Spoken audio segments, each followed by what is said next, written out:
Hello friends, welcome on smart prepped classes.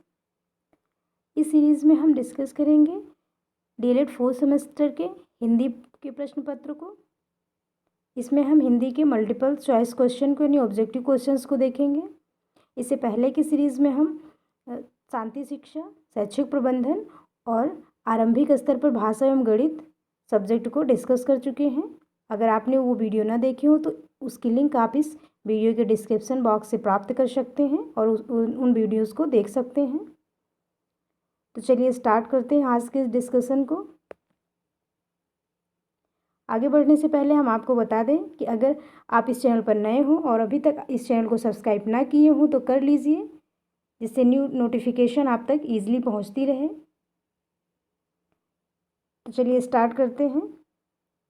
आज का first question है, हलंत क्या है? यानी इसमें से जो चिन्ह दिए गए हैं वो कौन सा हलंत का चिन्ह है? तो ये कॉमा का है। ऑप्शन बा में, यानी इसका जो सही आंसर होगा ऑप्शन बा। ये जो बा में दिया गया है, ऐसे मार्क्स जो लगा होता है, यानी किसी भी शब्द को यदि उसे आधा व्यक्त करना होता है, यानी उसे स्वर रहित व्यक्त करना होता है, तो हम हलंत का चिन्ह यूज़ करते हैं। और वो हमेशा, जैसे हमें का को स्वर रहित लिखना होगा तो हम का के नीचे ऐसे हलंत लगा देंगे। तो इसे ये जो चिन्ह लगता है यही हलंत होता है। तो इसका सही आंसर होगा ऑप्शन नंबर बा। नेक्स्ट है, माँ यानी आधा माँ है, माँ में माँ के नीचे लगा प्रतीक क्या है? तो ये भी हलंत है। नेक्स्ट क्वेश्चन है, क्या भूलूं क्या याद करूं? ये आत्मकथा किसकी, यानी ये क्या है? आत्मकथा है, नाटक है, कहानी है, उपन्यास है? तो ये आत्मकथा है और ये आत्मकथा हरिवंश राय बच्चन की है। नेक्स्ट क्वेश्चन है, प्रसिद्ध आत्मकथा लेखक कौन से हैं? यानी इनमें से जो लेखक के नाम दिए गए हैं, इनमें से कौन आत्मकथा लेखक है? हरिवंश राय बच्चन, राहुल सानकत्यायन, पांडे बेचन शर्मा या फिर सभी? तो इसका सही आंसर होगा कि सभी। ये सभी एक प्रसिद्ध आत्मकथा लेखक हैं। नेक्स्ट क्वेश्चन है, नीड़ का निर्माण फिर क्या है? जीवनी, कहानी, उपन्यास या आत्मकथा है? तो ये भी आत्मकथा है और इसके लेखक हरिवंश राय बच्चन जी हैं। नेक्स्ट क्वेश्चन है, आकाशदीप के लेखक कौन हैं? आकाशदीप कहानी आपने पढ़ी भी होगी अपने सिलेबस में। तो आकाशदीप के जो लेखक हैं वो हैं जयशंकर प्रसाद। नेक्स्ट क्वेश्चन है, मधुशाला, मधुबाला, मधुकलश के रचनाकार कौन हैं? ये रचनाएं बहुत ही प्रसिद्ध हैं और अक्सर कम्पिटिटिव एग्जाम में भी पूछी जाती हैं कि मधुशाला के लेखक कौन हैं, या फिर इनका कभी कभी तो इनका क्रम पूछ लिया जाता है कि सबसे पहले कौन रचना लिखी गई थी, उसके बाद कौन सी लिखी गई थी। इनको क्रम से व्यवस्थित करने के लिए भी पूछ लिया जाता है। तो मधुशाला, मधुबाला और मधुकलश के जो रचनाकार हैं वो हरिवंश राय बच्चन जी हैं, यानी इसके रचनाकार हरिवंश राय बच्चन हैं। नेक्स्ट क्वेश्चन है, कनुप्रिया के रचनाकार कौन हैं? प्रेमचंद, धर्मवीर भारती, अज्ञेय या मोहन राकेश? तो इसके जो रचनाकार हैं वो धर्मवीर भारती हैं। कनुप्रिया के रचनाकार धर्मवीर भारती हैं। नेक्स्ट हम देखेंगे फिर विराम चिन्हों से क्वेश्चन है। तो विसर्ग का चिन्ह कौन सा है, यानी इसमें कौन सा चिन्ह है जो विसर्ग का है? ये वाला, यानी फर्स्ट, सेकेंड, थर्ड या फोर्थ? तो जो फर्स्ट ऑप्शन में दो बिंदु दिए गए हैं वो विराम चिन्ह हैं, यानी इन्हें ही हम विराम चिन्ह कहते हैं। इनका प्रयोग मुख्यतः संस्कृत में किया जाता है, लेकिन हिंदी के भी कुछ वर्डों में इनका यूज़ किया जाता है। नेक्स्ट क्वेश्चन है, चिंतामणि के लेखक हैं रामचंद्र शुक्ल, अज्ञेय, जयशंकर प्रसाद या फिर जैनेन्द्र? तो चिंतामणि प्रसिद्ध रचना है रामचंद्र शुक्ल की। ये बहुत ही फेमस रचना है, इसलिए आप इसे ध्यान में रखेंगे, क्योंकि अक्सर ये रचना पूछ ली जाती है कि चिंतामणि किसकी रचना है। तो ये रामचंद्र शुक्ल की रचना है। रानी केतकी की कहानी, रानी केतकी की कहानी किसकी रचना है? तो ये मुंशी इंसाअल्लाह खां की रचना है। ये मुंशी इंसाअल्लाह खां की रचना है। नेक्स्ट है, गुनाहों के देवता के लेखक कौन से हैं? यानी गुनाहों को देवता ये क्या है? कभी कभी ये भी पूछ लिया जाता है कि गुनाहों का देवता क्या है, किस विधा की रचना है? तो ये उपन्यास है और इसके लेखक कौन है? मोहन राकेश, धर्मवीर भारती, जयशंकर प्रसाद या फिर अज्ञेय? तो इसके जो लेखक हैं वो धर्मवीर भारती हैं। नेक्स्ट क्वेश्चन है, ठेले पर हिमालय, ठेले पर हिमालय के लेखक कौन है? धर्मवीर भारती, भारतेंदु हरिश्चंद्र, अज्ञेय, मोहन राकेश।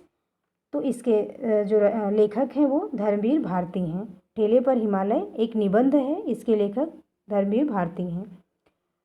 अगला क्वेश्चन है हिंदी गद्य की विधा कौन सी है, यानी कौन कौन सी ये विधाएं जो इसमें दी गई हैं ऑप्शन में, कौन सी हिंदी गद्य की विधा है? नाटक, कहानी, उपन्यास।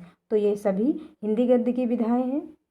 यानी हिंदी के अंतर्गत नाटक विधा भी सम्मिलित है, कहानी भी और उपन्यास भी, यानी सभी विधाएं हिंदी साहित्य में आती हैं ये। नेक्स्ट है कलम का सिपाही नामक कृति के लेखक कौन से हैं? तो कलम के सिपाही के जो लेखक हैं अमृत राय, गुलाब राय, अज्ञेय या फिर विष्णु प्रभाकर।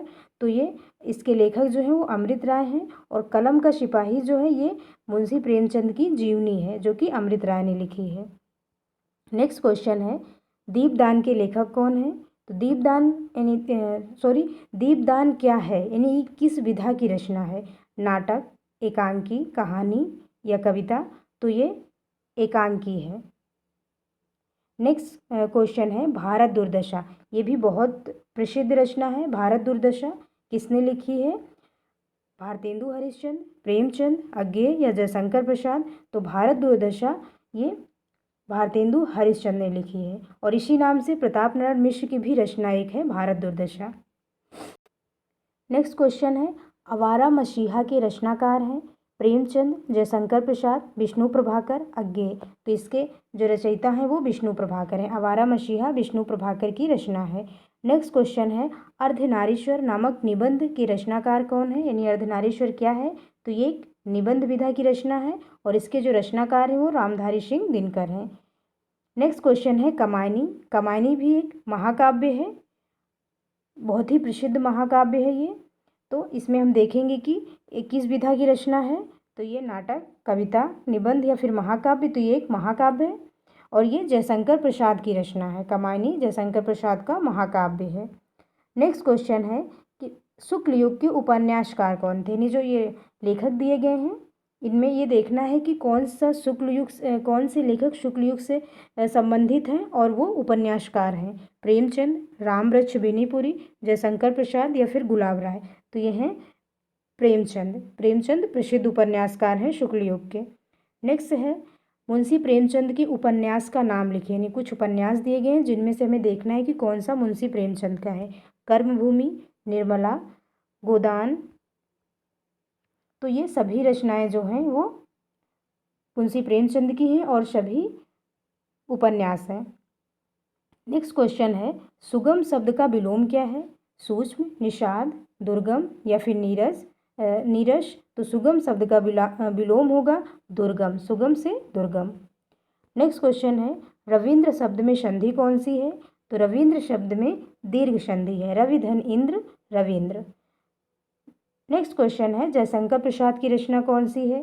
कामायनी, प्रिय प्रवास, साकेत, पल्लव? तो इसमें कामायनी जो है वो जयशंकर प्रसाद की रचना है।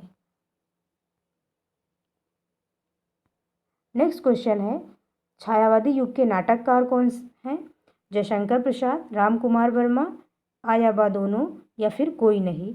तो ये इनमें होगा ऑप्शन नंबर शाह, आ और बा दोनों, यानी जयशंकर प्रसाद और डॉक्टर राम कुमार वर्मा दोनों छायावादी युग के लेखक हैं। और जयशंकर प्रसाद छायावादी युग के जो 4 स्तंभ थे उनमें से एक माने जाते हैं। नेक्स्ट क्वेश्चन है गेहूं बनाम गुलाब किस निबंध के लेखक कौन हैं? रामवृक्ष बेनीपुरी, जयशंकर प्रसाद, प्रेमचंद, गुलाब राय? तो इसके लेखक हैं रामवृक्ष बेनीपुरी। नेक्स्ट क्वेश्चन है जयशंकर प्रसाद का नाटक कौन सा है? यानी जयशंकर प्रसाद ने महाकाव्य भी लिखे थे, कहानियाँ भी लिखी थी और कुछ नाटकों की रचना भी की थी। तो इनमें हमें देखना है कि जयशंकर प्रसाद की निम्नलिखित रचनाओं में से कौन सी नाटक विधा की रचना है? ध्रुव स्वामिनी, अजातशत्रु या चंद्रगुप्त? तो ये सभी रचनाएं जो हैं वो नाटक विधा की हैं। नेक्स्ट क्वेश्चन है अंधा युग के रचनाकार कौन है? अंधा युग के रचनाकार धर्मवीर भारती हैं। अगला क्वेश्चन है क्या भूलूं क्या याद करूं किसकी रचना है? इसे हम पीछे भी देख चुके हैं कि किसकी रचना है। तो ये आत्मकथा विधा की रचना है और ये हरिवंश राय बच्चन की रचना है। शताब्दी एक्सप्रेस के समय पर पहुंचने का संभावना है वाक्य किस प्रकार की है? यानी शताब्दी एक्सप्रेस के समय पर पहुंचने की संभावना है, कोई निश्चितता नहीं है इसमें कि शताब्दी एक्सप्रेस समय पर पहुंच ही जाएगी। तो ये कैसा वाक्य है? संकेतवाचक, विस्मयवाचक, संदेहवाचक या विधानवाचक? तो ये संदेहवाचक है। यानी अब उसमें कार्य के होने में संदेह है कि जो शताब्दी एक्सप्रेस है वो समय पर पहुंचेगी या नहीं पहुंचेगी, ये निश्चित नहीं है, बल्कि ये संदेह व्यक्त किया जा रहा है कि उस समय पर पहुंचने की संभावना है। नेक्स्ट क्वेश्चन है, शुद्ध वर्तनी वाले शब्दों का चयन करना है। उपर्युक्त, उपर्युक्त, उपरोक्त, उपरोक्त। तो इसमें जो सही शुद्ध वाक्य शब्द है वो है उपर्युक्त। नेक्स्ट क्वेश्चन है, काशी में नागरी प्रचारणी सभा की स्थापना किसने की थी? प्रताप नारायण मिश्र, प्रेमचंद्र, श्याम सुंदर दास, रामचंद्र शुक्ल। तो काशी में नागरी प्रचारणी सभा की स्थापना श्याम सुंदर दास ने की थी। अगला क्वेश्चन है, हिंदी नवजीवन का संपादन किसने किया था? यानी हिंदी नवजीवन जो रचना है या पत्रिका है, इसका संपादन किसने किया था? तो इसका संपादन किया था हरिभाऊ उपाध्याय ने।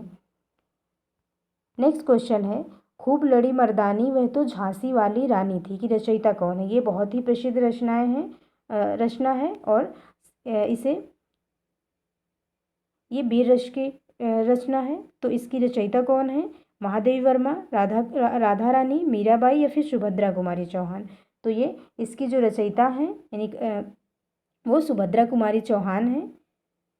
नेक्स्ट क्वेश्चन है, दुर्बल को न सताइए जाकी मोटी हाय, उपर्युक्त पंक्तियों के जो रचनाकार हैं वो कौन है? तो इस दुर्बल को न सताइए जाकी मोटी हाय, उपर्युक्त पंक्ति के रचनाकार कौन है? तो इसके रचनाकार हैं कबीरदास। नेक्स्ट क्वेश्चन है, दमक का तुकांत शब्द है कदम्ब, तरस, धमक या फिर हृदय? तो दमक का तुकांत शब्द है धमक, यानी दमक और धमक। तुकांत यानी जो बोलने में एक जैसे हों, जिनका जो अंत हो, अंत का जो तुक हो वो मेल खाता हो, उसे तुकांत कहते हैं। जैसे दमक, चमक, दोनों का जो तुक है यानी लय है वो मेल कर रही है, इसलिए ये दमक का तुकांत शब्द धमक होगा। नेक्स्ट क्वेश्चन है, पुरस्कार कहानी के लेखक कौन है? प्रेमचंद, महादेवी वर्मा, जयशंकर प्रसाद, बालकृष्ण भट्ट। तो पुरस्कार जो कहानी है उसके रचयिता हैं जयशंकर प्रसाद। प्रत्युपकार शब्द में प्रयुक्त उपसर्गों की संख्या क्या है? यानी प्रत्युपकार में कितने उपसर्ग लगे हुए हैं?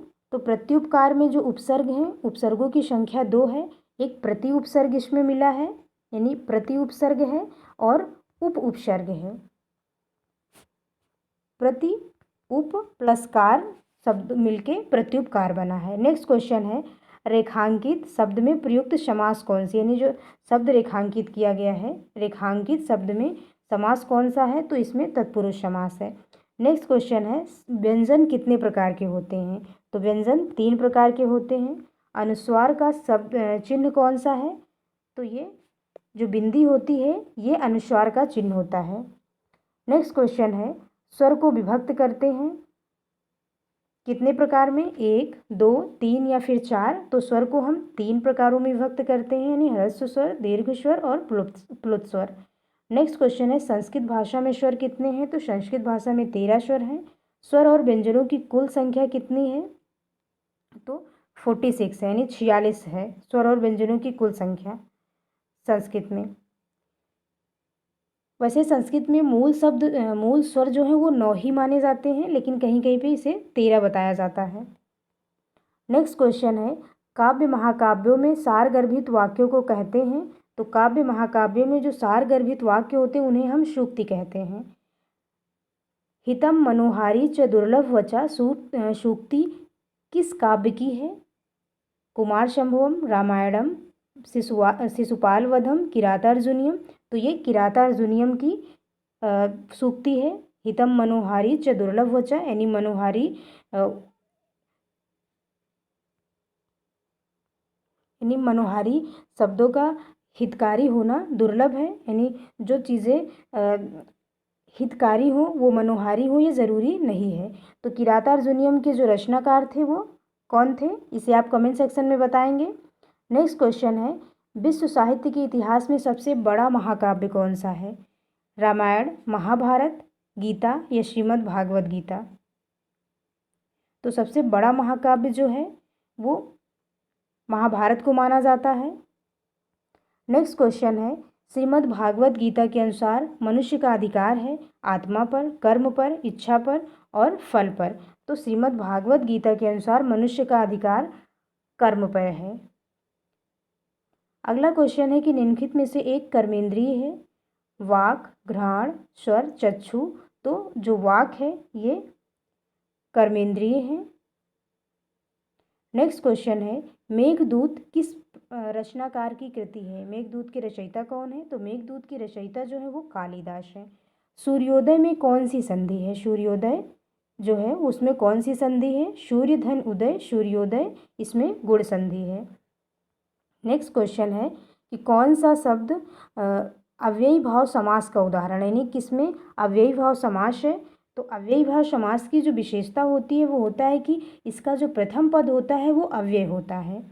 तो सज्जन, इसमें भी अव्ययी भाव समास नहीं है, गजारूढ़ में भी नहीं है, प्रत्येक और द्विपद, तो प्रत्येक में अव्ययी भाव समास है, क्योंकि प्रत्येक में जो पहला पद है इसका प्रति, ये एक अव्यय है, प्रति प्लस एक प्रत्येक, तो इसका जो पहला पद है ये अव्यय है, इसलिए इसमें अव्ययी भाव समास होगा। नेक्स्ट क्वेश्चन है, अशुद्ध शब्द की पहचान कीजिए, यानी जो शब्द अशुद्ध हो उसकी पहचान करना है। प्रभु, प्रणाम, प्रतिष्ठा, प्रकांड। तो इसमें जो प्रभु शब्द है ये अशुद्ध शब्द है। नेक्स्ट क्वेश्चन है, शुद्ध वर्तनी वाले शब्दों का चयन कीजिए। आशीर्वाद, आशीर्वाद, आशीर्वाद या आशीर्वाद।